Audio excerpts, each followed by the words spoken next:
Welcome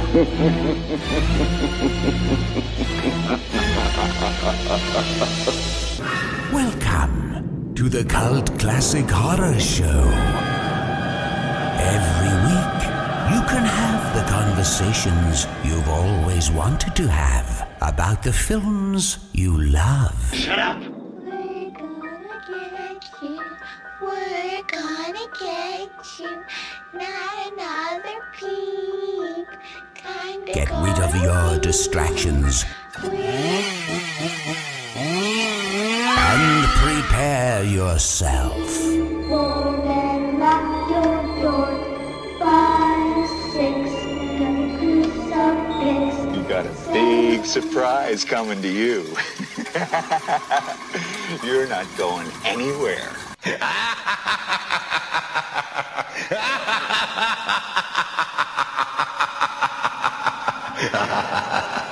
All right, welcome everybody to the Cult Classic Horror Show. Danny Bonin with you here. Hello, everyone. Scotty Bonin back with you again, too. And we are the Blood Brothers. Blood Brothers in action. You didn't say that with me like you tried ready? to. Ready? And we are The Blood Brothers. I did that on purpose. I totally did that on purpose. All right, ready? We are the Blood Brothers.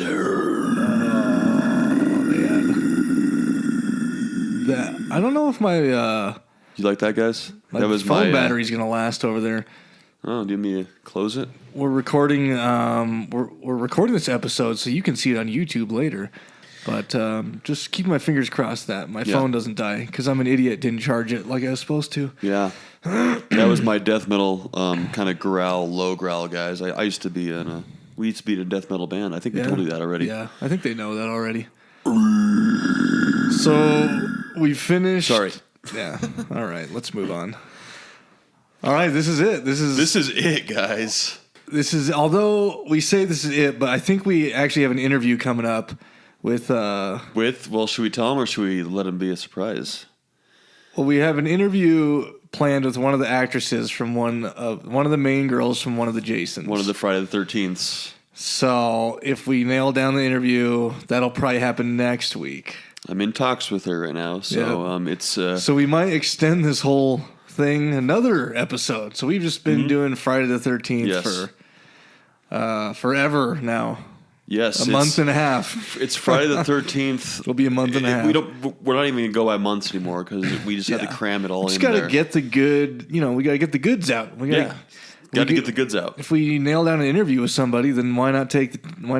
You know? And if it's one of the lead actresses in one of the Friday the 13th movies, which you guys love and we've been covering, hell yeah, why not? Why not? So we're gonna nail that down. But we are week. finishing off the films on this episode. So we're gonna be talking about Freddy versus Jason, and then Friday the 13th, the 2009 movie.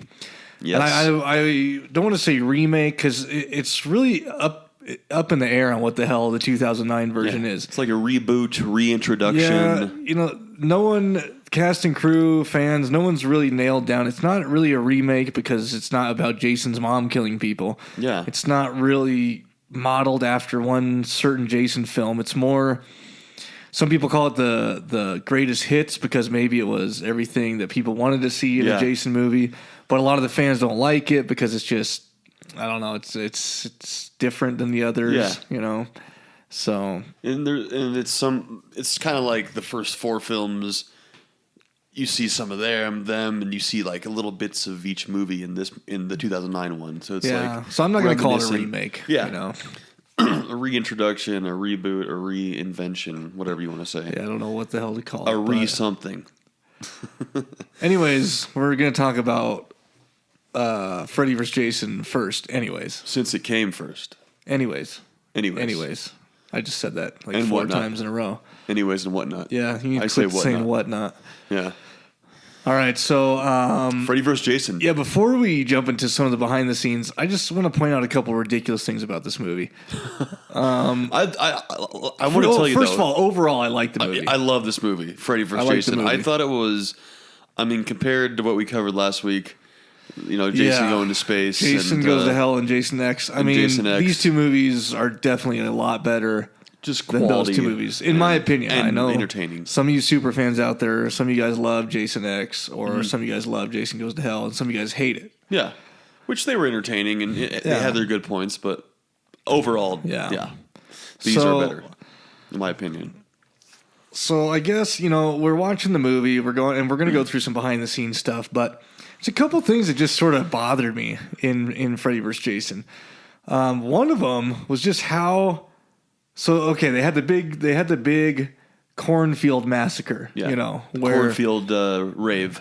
Yeah, the cornfield rave with that fucking guy with all the glow sticks attached to him. Yeah. Which I don't think anyone's ever done that. That guy's just a douchebag. Well, they have glow sticks at raves, but Well, I know that, but has anyone gone to a rave in like a trench coat covered with glow sticks and a glow necklace? Maybe they have. I don't know. maybe they have. If I'm they're not naked, with the times. They're naked underneath for sure. I guess I'm not with the times. So we haven't been in too many raves no, too. So my you never know. wife's sisters were like raving it up, and all I know is that they just go to. It seemed like they just go to raves in their underwear and furry boots.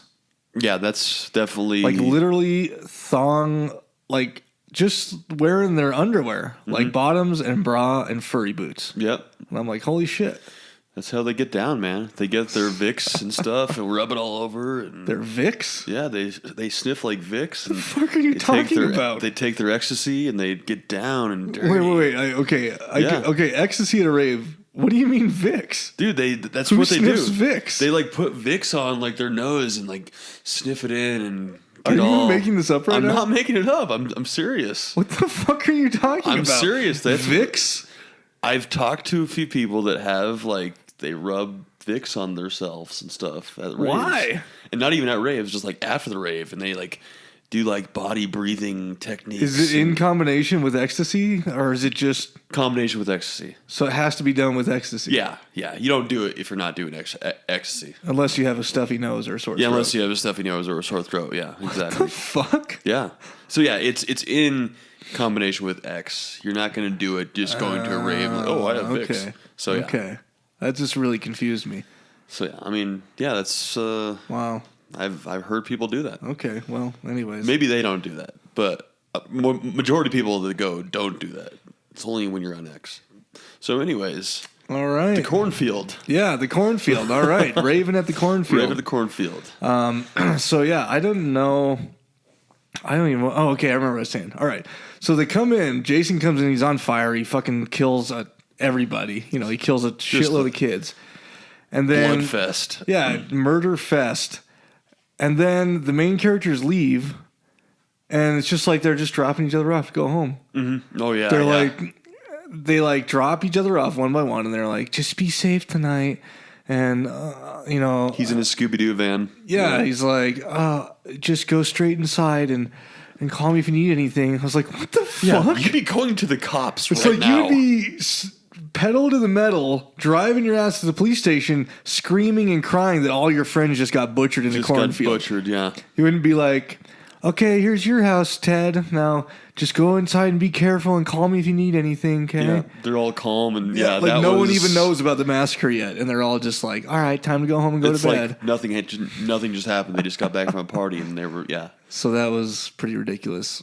And actually, the other one that's ridiculous is going to be, it's in my notes within these behind the scenes stuff. So I'll just save it till then. Yeah. So- I'll bring up some more ideas too, but other than that, it was pretty accurate. There was some good action scenes, and it's obviously we'll get into it, but it starts with Freddy and stuff, and then it ends kind of with Jason and stuff. But there was Good synopsis. That was brilliant. Well, it starts with like the Freddy and the dreams, and then Jason's get wrapped into it. And was there a point where you wanted to see like more Freddy or more Jason or more No, Elm Street, more Crystal Lake? I don't think so. Pretty balanced out. Yeah. Yeah. Yeah. So, while we're talking about the whole plot, how it starts with Freddy and stuff and ends with Jason and stuff, we should. And stuff. For sure. So this has been brewing for a long time. Freddy vs. Jason. It was. God, I mean, it had been years since Jason X, and Yeah. Jason X was 2002. This was 2000.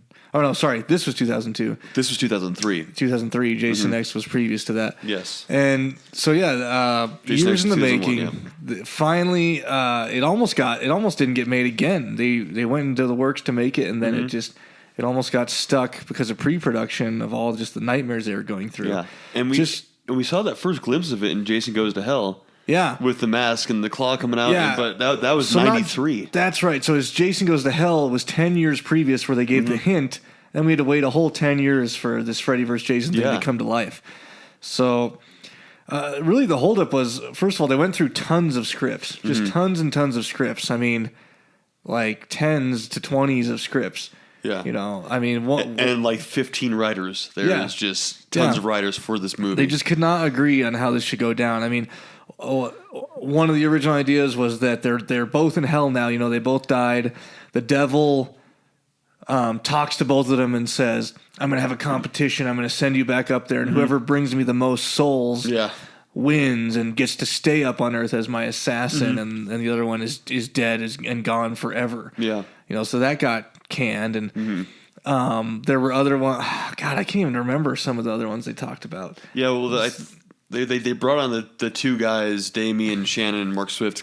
They were the ones that like wrote the main one. Yeah, well, they was what they settled on. Their final script. Their final, yes. And that's what they settled on. They're actually fans of the movie, I know, and so you know they tried to. Oh, now I remember. I was just trying to think of that.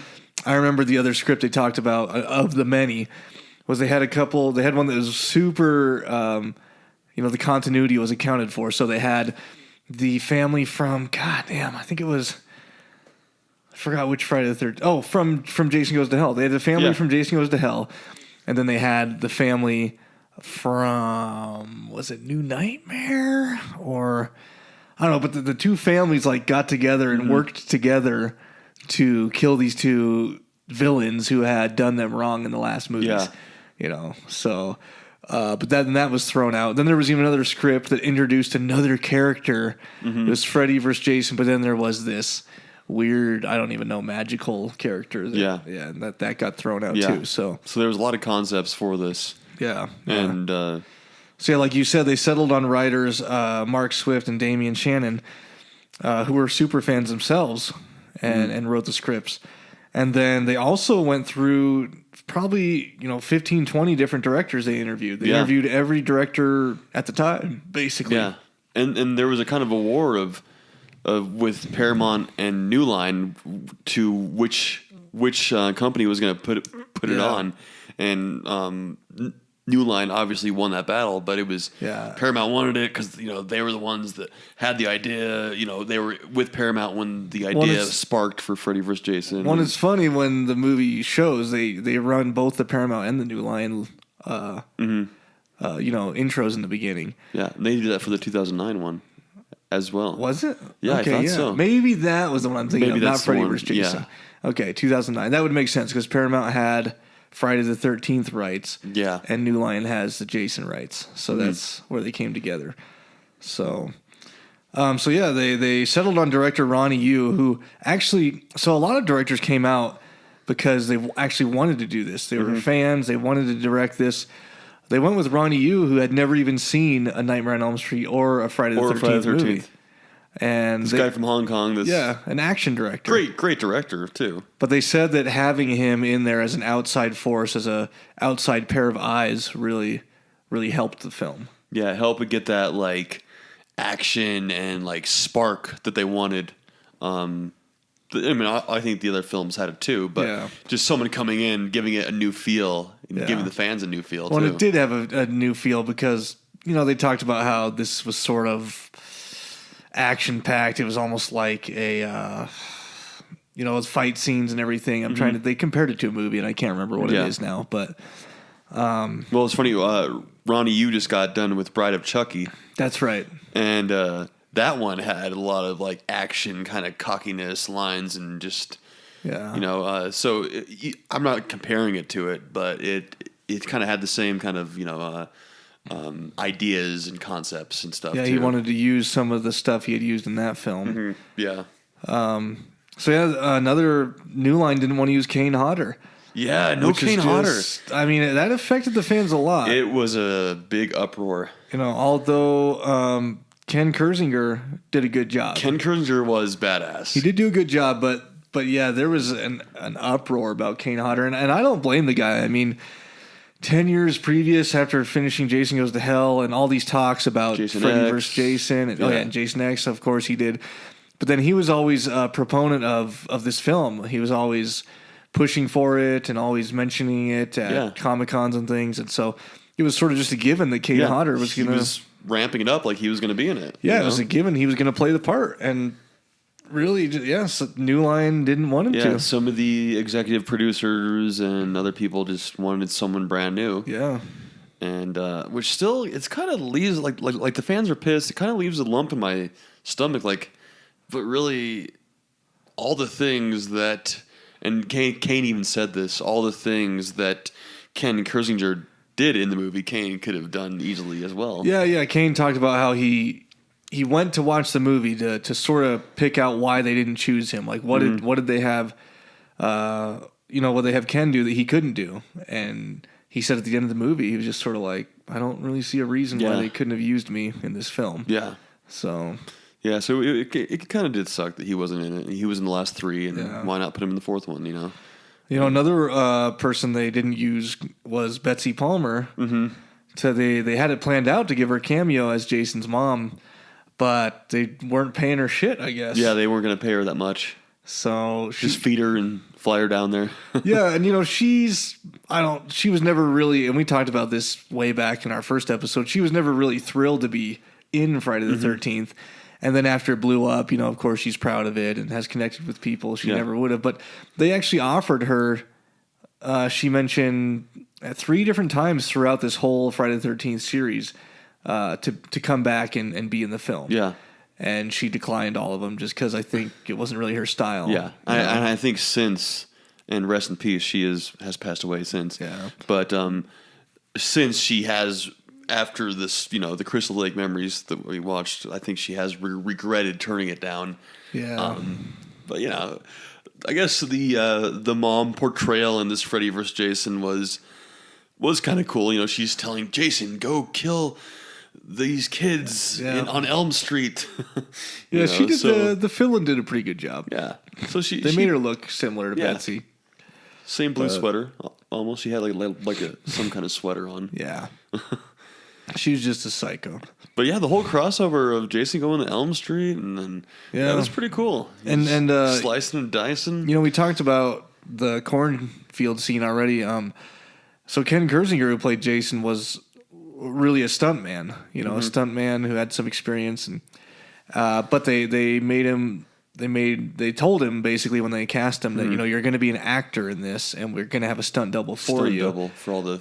Yeah, and the scenes where you should not get hurt. And he was a little bummed because he really wanted to do the burn scene himself. Yeah, he really wanted to do the Jason in the cornfield on fire, but they didn't let him do it. Mm-mm. Yeah, that sucks. And because coming from stuntman, you want to, it gets you into the part when you get to do those scenes. I'm sure. Well, and maybe he hadn't done a burn suit before, and being a stuntman, and he just wanted to check it off the list, but. They even talked about how some of the extras in that scene didn't even know he was going to come out in a burn suit, and so Jason on fire with a machete, literally screaming and running for dear life. Yeah, so they were saying to keep that machete on fire, it they had to keep dousing it with whatever it was. Petroleum. Who knows? And but that's a pretty Vicks. badass scene. Of course, then he slices the keg open and the keg beer puts the fire out. Yeah. But there was the cast in this one and 2009 that the girls were pretty sexy. Yeah, they were. I mean, just because they're getting more into our era. Yeah, exactly. We're like, all right. Yeah, we don't got the old '80s haircut and the '80s. I mean, the no jeans offense, riding up above jeans up riding to their up. tits. Yeah, and all these loose clothing on and. But I mean, and the next note I had. So it must have been.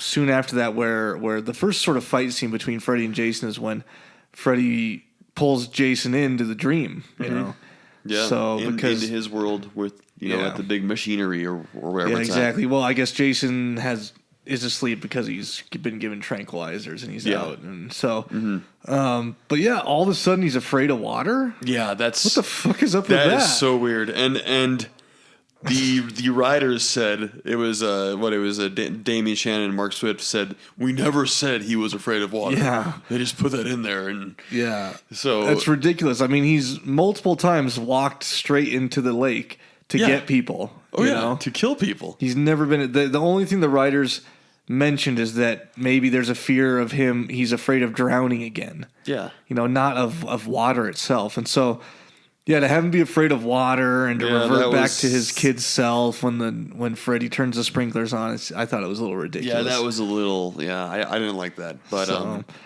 the other inconsistency was that they load him up, and technically from Elm Street, where the fictional town is in Ohio, to Crystal Lake in New Jersey, it's like a 9-hour drive, 8 or 9 hour drive. yeah, And so when they originally, the script writers and when wrote it, they had them doing, taking a day or two to get there. There was daytime driving, there was nighttime driving, there was this long trip till they finally got there. And finally, when all the cuts came through and the filming wrapped, it looked like they literally just drove down the street and they were, outside of town. They were at Crystal Lake. yeah. I mean, obviously it would take them a longer time, and the night and day would pass.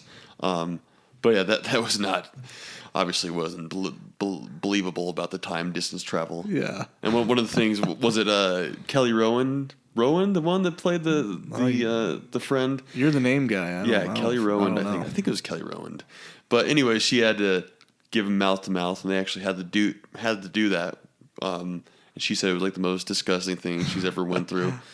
Which, I could see the Jason mask and all that, whatever. Yeah, but she's silicone just being a and bitch. casts on him. She's just being a bitch. Yeah, I know. Come on Ken now. Kersinger. It's all makeup. Come on. Yeah. Give me a break.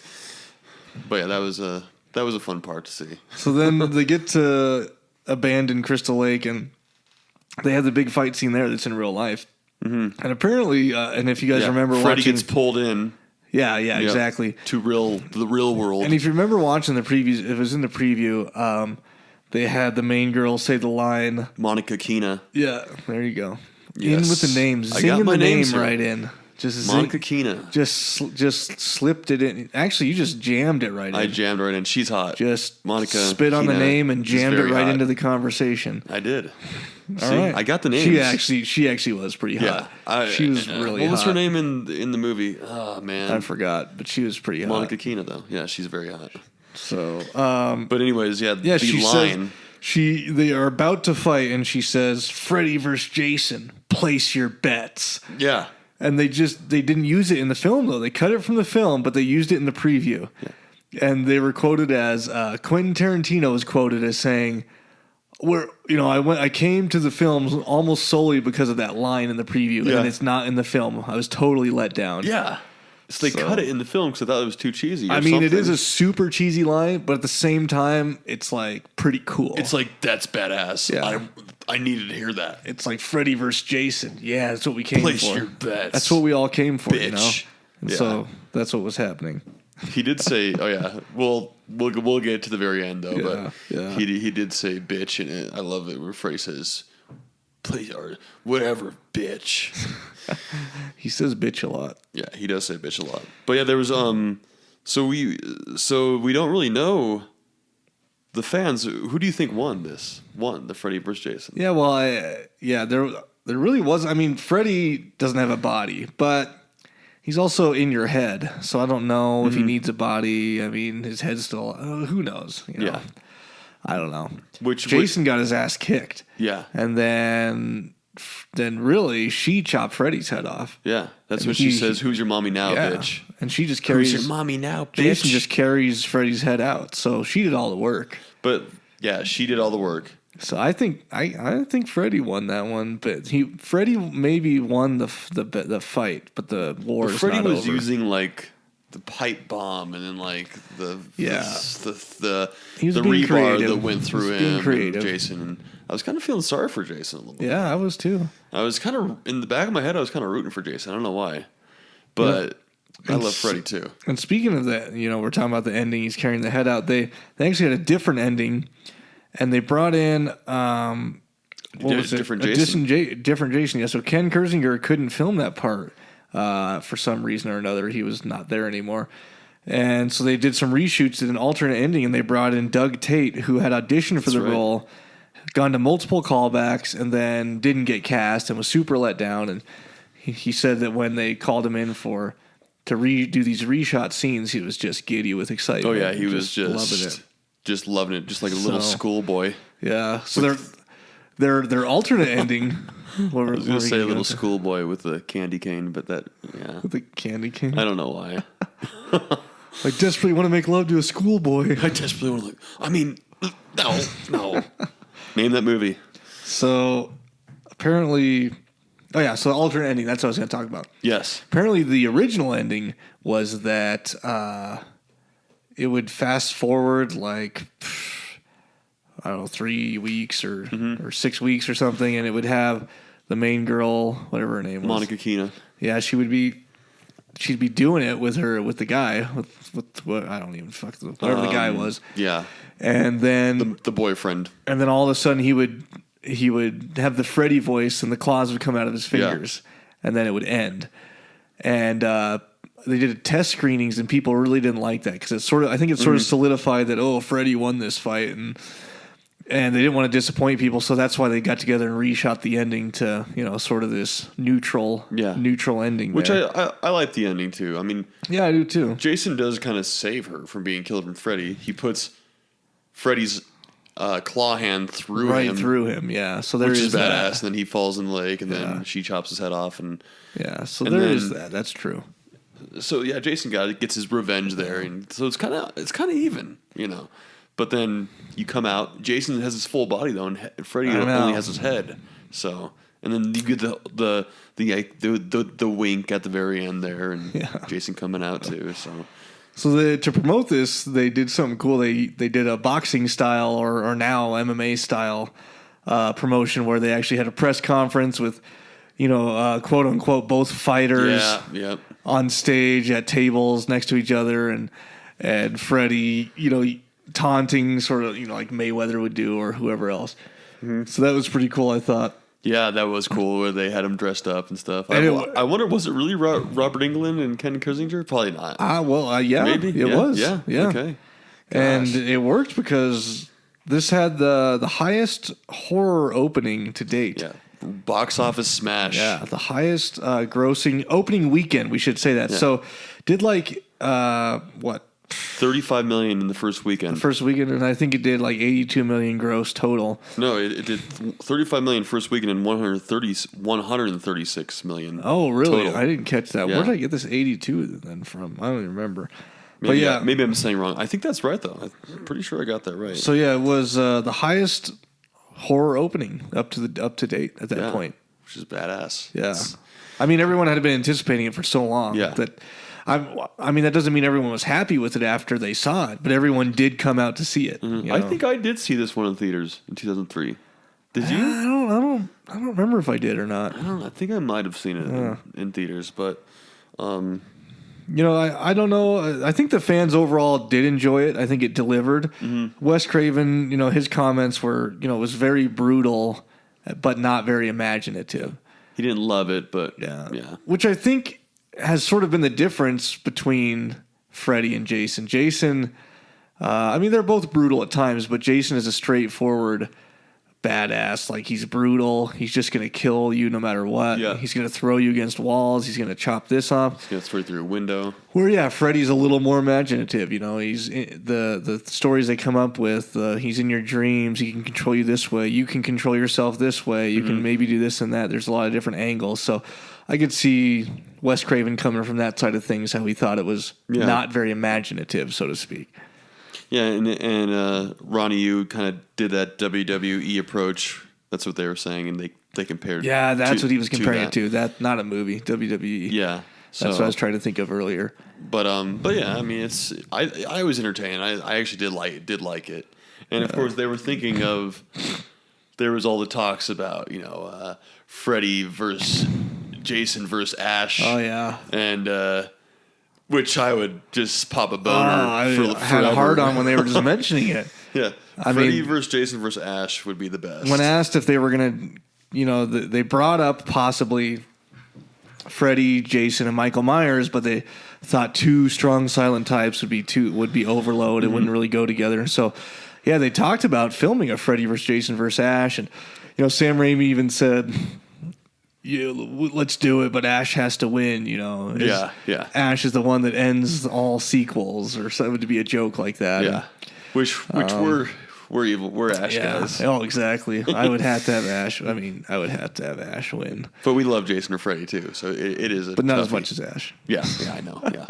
But they talked about how much of a nightmare, just an absolute nightmare, was to logistically to get Freddy vs. Jason put on. Yeah, put on in the script. Yeah, as done, we said, just to get the project done. As we said, 15, 16 writers, 16 scripts, blah blah. So they couldn't even imagine tackling a Freddy vs. Jason versus Ash.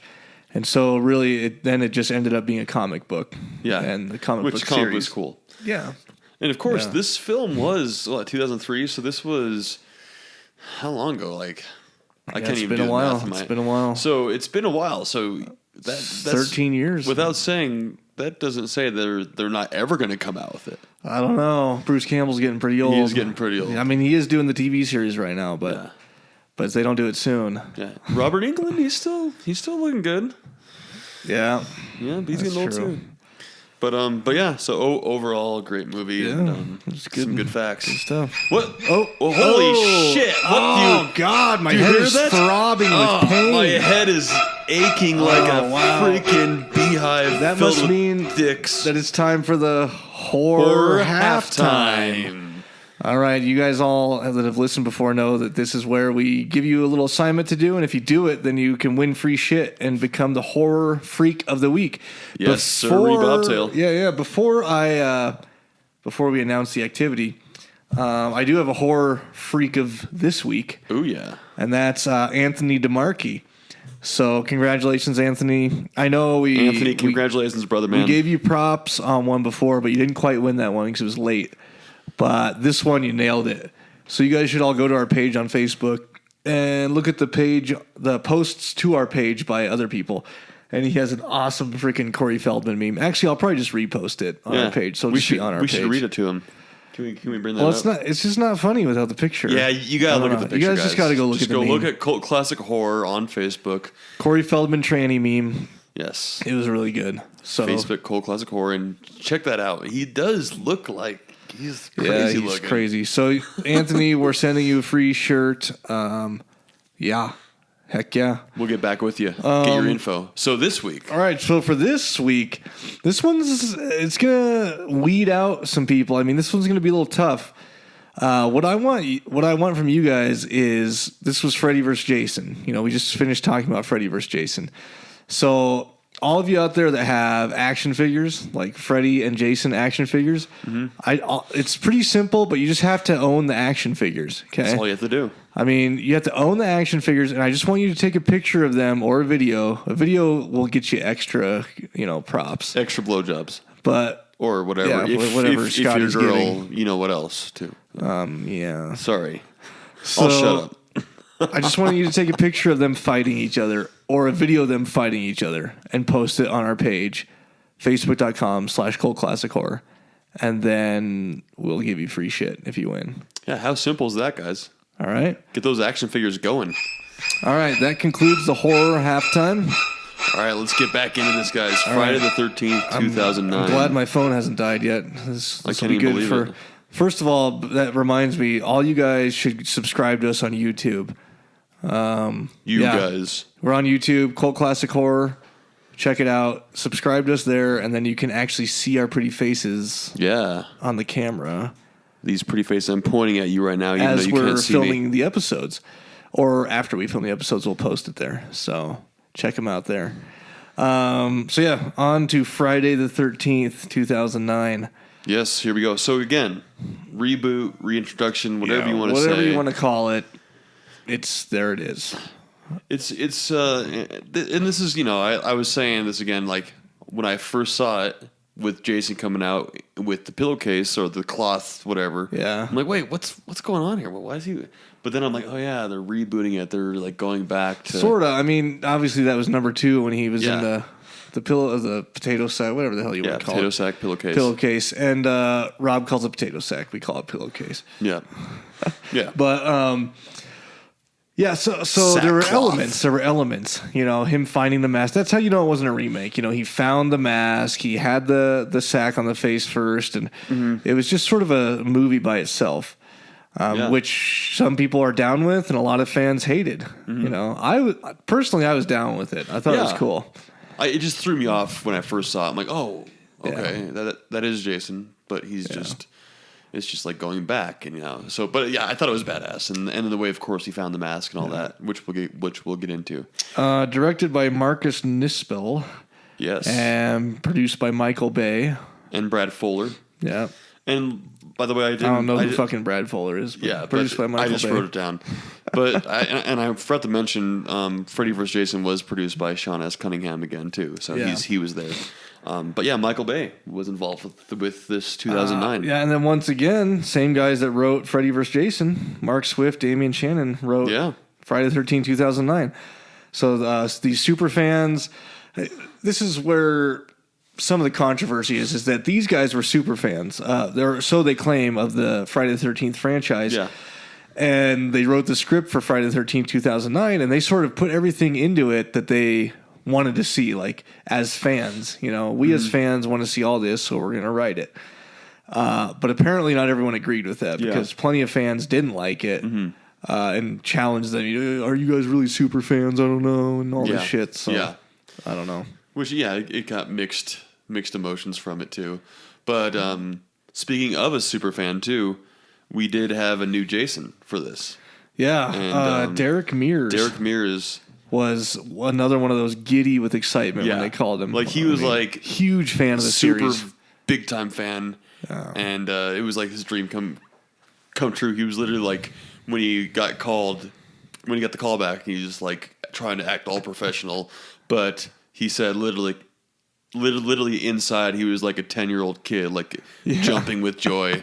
So, but he looked the part. I mean, he really did. He was good. He's tall. He's muscular. Bald, and they talked about how scary he looks, but then how the nicest guy anyone's ever met on set. Just the nicest guy ever on the planet, basically. So it was hard to like take him as this Jason killing everyone. And I'm sure his excitement carried over. He's so excited to play Jason. He loved the series so much that even though he was putting on tons of makeup and was long hours sweating, he was just happy the whole time because he was just living the dream. He loved, Jason. He loved the series, and he had a connection with Jason with the story, because I guess as a kid, Derek, he had this disease or something, this condition to where he actually lost chunks of his hair, and kids would pick on him. I don't think he had hair on his body at all. Some about his body sees hair as a foreign object and rejects it. It rejects hair. So sort of like your eyebrows. Sort of like I have no eyebrows. I'm bald too. I have a lot of hair on my chest though. It doesn't reject it on your ass, but your eyebrows. Yeah, my ass, my pubes, and all that good stuff. Yeah, it does not reject it there. I wouldn't call it good stuff. Yeah, it's good stuff. I comb it. So, but anyways, so he had that connection because Jason is deformed and gets picked on, and so he felt like he could relate to the character. It was shot in Texas, Austin, Texas. Yeah, and you don't really think. I mean, I don't know if you really think of Austin, Texas. It went back to Crystal Lake, of course, which is where all the Boy Scout camp is and stuff, and not the Boy Scout camp, just the campy feel. Yeah. And that's what they wanted. They also wanted, and did a great job of it, to bring the nudity back. Oh, God, yeah. Marcus Nispel, he talked about how growing up, that was always a staple. And we've talked about this, and Michael, our blogger, blogged about it. One of the best blogs he's written so far. You guys need to check it out on our website, cultclassichorror.com. Where'd all the boobies go? Yeah, where'd all the boobies go, which is it's a super valid point. Anyone growing up in the 80s on these horror movies, that was a staple of the genre. It was like, you're going to go see scares, blood, kills, and boobies. You're going to see boobies. It's like everything great wrapped into one. And so he mentioned exactly what was on our minds. He said, this was 2009. we haven't really seen boobies in horror movies anymore these we days. haven't. And so he brought it back with a vengeance. Yeah, even with 2009. Oh God, it was There were awesome. some nice boobs. Oh, that first scene she's with the oiling her girl, boobs up. she's like oiling her boobs up. Those Yeah, are that like was the good nicest stuff. boobs I've seen in a long time.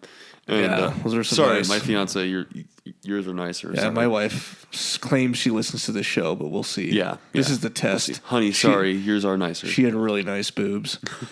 But yeah, oiling them up and stuff.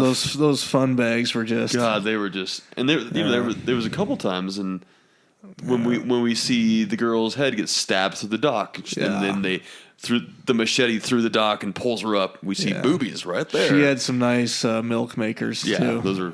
Oh, yeah. She looked like they were a little shrunken from the cold water. Maybe even nipples. some nippage. I don't know. Yeah, she had some nippage going on there.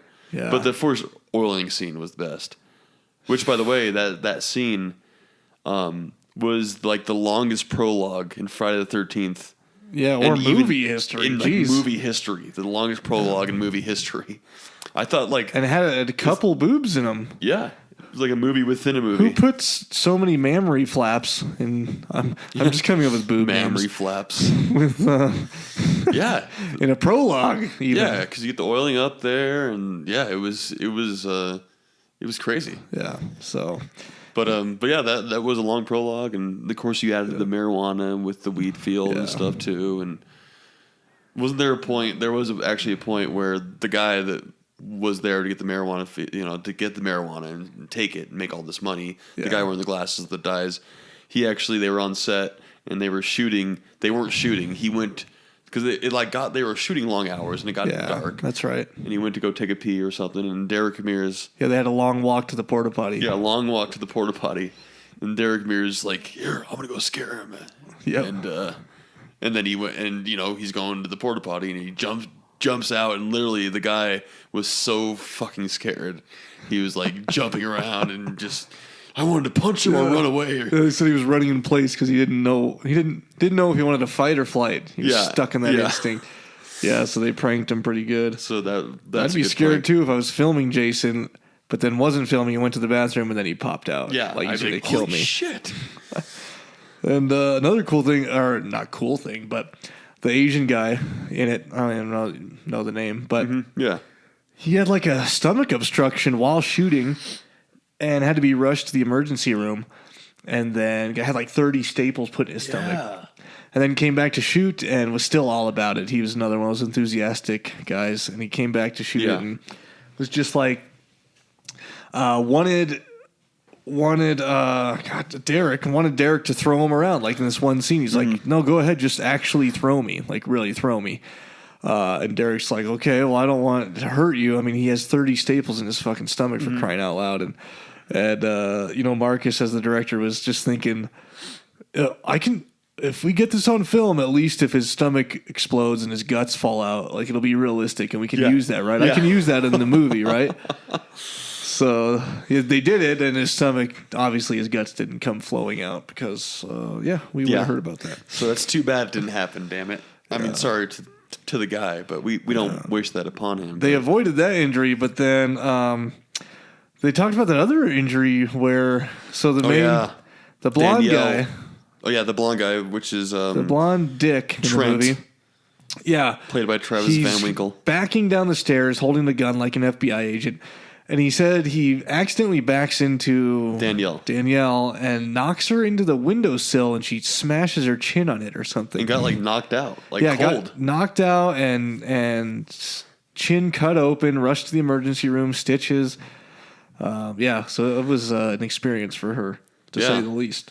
And this is kind of this is the first Jason movie where we see him take a hostage, which is kind of weird. Yeah, I thought that was weird too. And I think it obviously spawned where she finds the locket, and I think it's obviously like she looks like his mom when she was younger, and she's wearing the locket. Yeah, and she's wearing the locket. It still didn't really jive with me though. I mean, Jason just fucking kills. He just kills, no matter what. That's all he does is kills. Yeah, and I don't know, no matter who and what it is. I don't know. I don't know if I like the hostage. Yeah, although I did like his underground little layer that he had. That was pretty badass. Apparently, he's smart enough to set up electrical lighting and everything. He turned on the lights and stuff. I do like how he's back to like sprinting in this movie. Yeah, he's faster. I think that's more brutal when he, especially in the prologue, when he sprints up right at the end. He sprints up and machetes the guy right in the forehead. Oh yeah, yeah, that was badass. So he's caught in the bear trap and just yeah. So I like fast Jason. You know, he did run a little bit in like 2 and 3 or something like that, but this one is real apparent that he's sprinting around. But then you see him like in, I think, the Freddy vs. Jason and a couple other ones before that, where there's girls running in like the woods, like sprinting. Yeah. And you see him just walking, and all of a sudden he's caught up to them. Yeah. So this is cool that he's back sprinting, and which is I use my imagination. I don't care. He's been working out. He's in good shape for this one. There was some good kills in this though. There was. I love that the spike through the cop's eye and then through the door. Oh yeah, the fire poker. Yeah, the fire poker. That was freaking badass. The one I talked about a couple things that irked me in Freddy vs. Jason, and the one that I know got both of us in this was when the fucking girl randomly just leaves her boyfriend. Oh yeah, to go hang out with motorcycle guy. I forgot his name already. So she leaves Trent.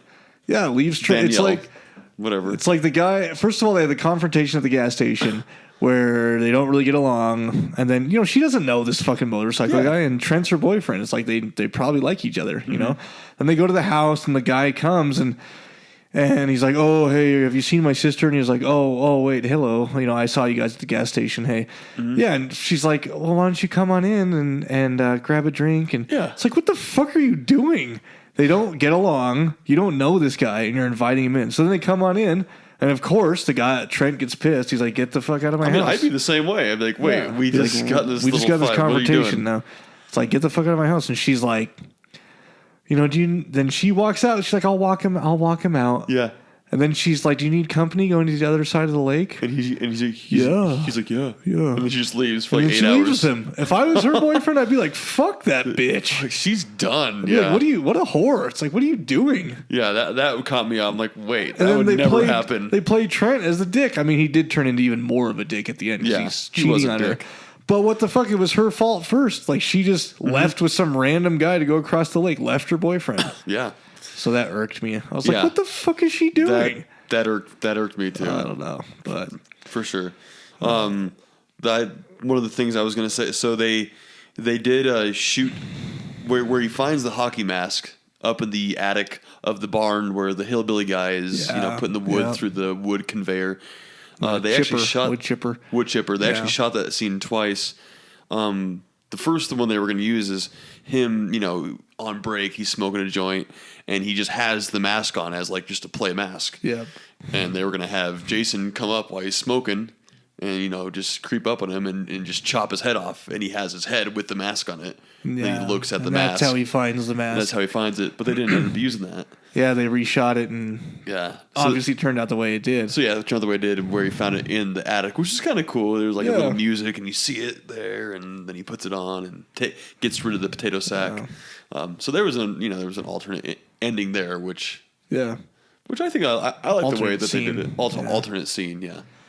But apparently on this shoot, there was a lot of tension between the producers and the director. They had 2 producers on set at all times, 2 of the producers that were on set all the time, sort of changing things all the time. The director had a vision for what he was doing, Marcus did, and they'd show up for the day to do to shoot, and the producer scenes. would be like, "Oh, we're not doing that scene anymore, so you're not shooting that today." Or the script would just be changed. Yeah, we've changed this, we've done that, and there was a lot of tension going on there, so that didn't make things very easy. And the actors even talked about how it was, at least it wasn't to the point where it was overflowing, because the actors talked about they didn't really notice a lot of it because all the fighting is being done away from them. It's like mom and dad didn't fight in front of the kids, but they waited till they went to bed, and that's basically what it was like with the actors. Yeah. So, and they actually, speaking of the kills too, they actually intentionally did 13 kills in this movie. Well, I don't think they. That's what I thought they said. Yeah, but he said it sarcastically. So I think, we intentionally did it. Yeah, I think there's 13 different kills in the movie, and I think that I could be wrong, but I think he was saying it sarcastically that they It just happened to do 13 different kills. Yeah. Did you know there was 13 kills? Oh yeah, we intentionally did that. Yeah, no. So, Friday the 13th, 13 kills. What do you know? It had a huge opening weekend, 43 million opening weekend. So even bigger than Freddy vs. Jason. Yeah, but then down 80% the next weekend. Which is like historically low. Yeah, for that. a lot of people came out. There was a lot of hype. A lot of people came out to see the movie, but then didn't like it, and it bombed the next weekend. Yeah, basically. And it only did 43 million, and then it did 65 million altogether. That's just domestically. Theaters, so that wasn't worldwide, which I don't know if Freddy vs. Jason, the number we quoted was worldwide, but yeah, that's mixed reviews again, but still a blockbuster. It's still a opening blockbuster weekend. hit. Still made a lot of money, but yeah, it did better than the Halloween remake. I think is that what they were saying on the thing? Yeah, it was still one of the highest sort of quote unquote remakes that have ever been done at the time. So, I mean, I don't know. I liked it. I thought it was good. I thought it was good too. There was a lot of good action, a lot of gruesome. Like you said, the gruesome, bloody, and boobs. It was a good standalone movie. I guess if you're a super diehard fan of the series, you could pick it apart to death and not like it. But I thought it was a good movie overall. Yeah. I didn't mind it. The only thing that was missing was taking a crap and not wiping. Yeah. So taking a crap, not wiping. That's the only thing that was missing. Yeah. If you guys heard us before, you know what we're talking about. But anyways, so that wraps up all 12 of the Friday the 13th movies we've done. Yeah. We've done all of them, guys. Can you believe this? It was more than... Well, is it 12? Yeah, because Jason Goes to Hell is 9, 10, 10, 11, 12. Yep, that's right. 11 and 12, yeah. So yeah, that wraps up Friday the 13th. Like I said, we might have an interview next week. With one of the actresses. We could even decide to release that as like a bonus content. Yeah. But we'll see. We'll get an interview done with one of the lead actresses from... I'll give you a hint, one of the earlier Friday the 13th movies. Yes. So it'll be exciting. So keep an eye out for that. If you haven't already, make sure you download the podcast on iTunes and please give us a 5-star rating over there. We'll love you forever. That'll help a lot to get the word out. Definitely, guys. That'd be awesome. Follow us on Twitter at Cult Horror Show. What was I just going to say? Oh, Instagram at Cult Classic Horror, Facebook.com/Cult Classic Horror, and our website, cultclassichorror.com. We should be getting up. We have a horror store technically linked to our Evil Dead store where we're selling Evil Dead comics right now. But we're actually getting our own Cult Classic Horror store launched hopefully this week, maybe next week. And we're going to start filling it with some really awesome custom horror shirt designs. Yeah, horror shirt designs and our Cult Classic Horror. Yeah, the logoed stuff. But we're gonna work hard to try and have some really awesome designs. And that's another thing. If any of you are designers out there, you want to submit some designs you think would go good on the shirts. Yeah. Usually we're gonna try and put the words Cult Classic Horror. Or CCH or Cult Classic Horror on all the shirts, along with an awesome, gruesome design. Mm-hmm. So if you think you have a cool design, you can submit it to us on our Facebook page. Just shoot us a message there. Yeah. And then if we pick it, we'll go ahead, we'll print it, and we'll put it in the store, and then we'll send you, some free shirts with your design on it. So, it'll just be up in our store for sale. You can say, that's my design. Yeah, Check it out. So thanks for joining us today, guys. Thanks, guys. You guys are awesome. Yeah, we'll catch you next week. Yep, next week with hopefully an awesome interview. We'll see you guys soon. Have a good night. Later. Don't you blame the movies. Movies don't create psychos. Movies make psychos more creative.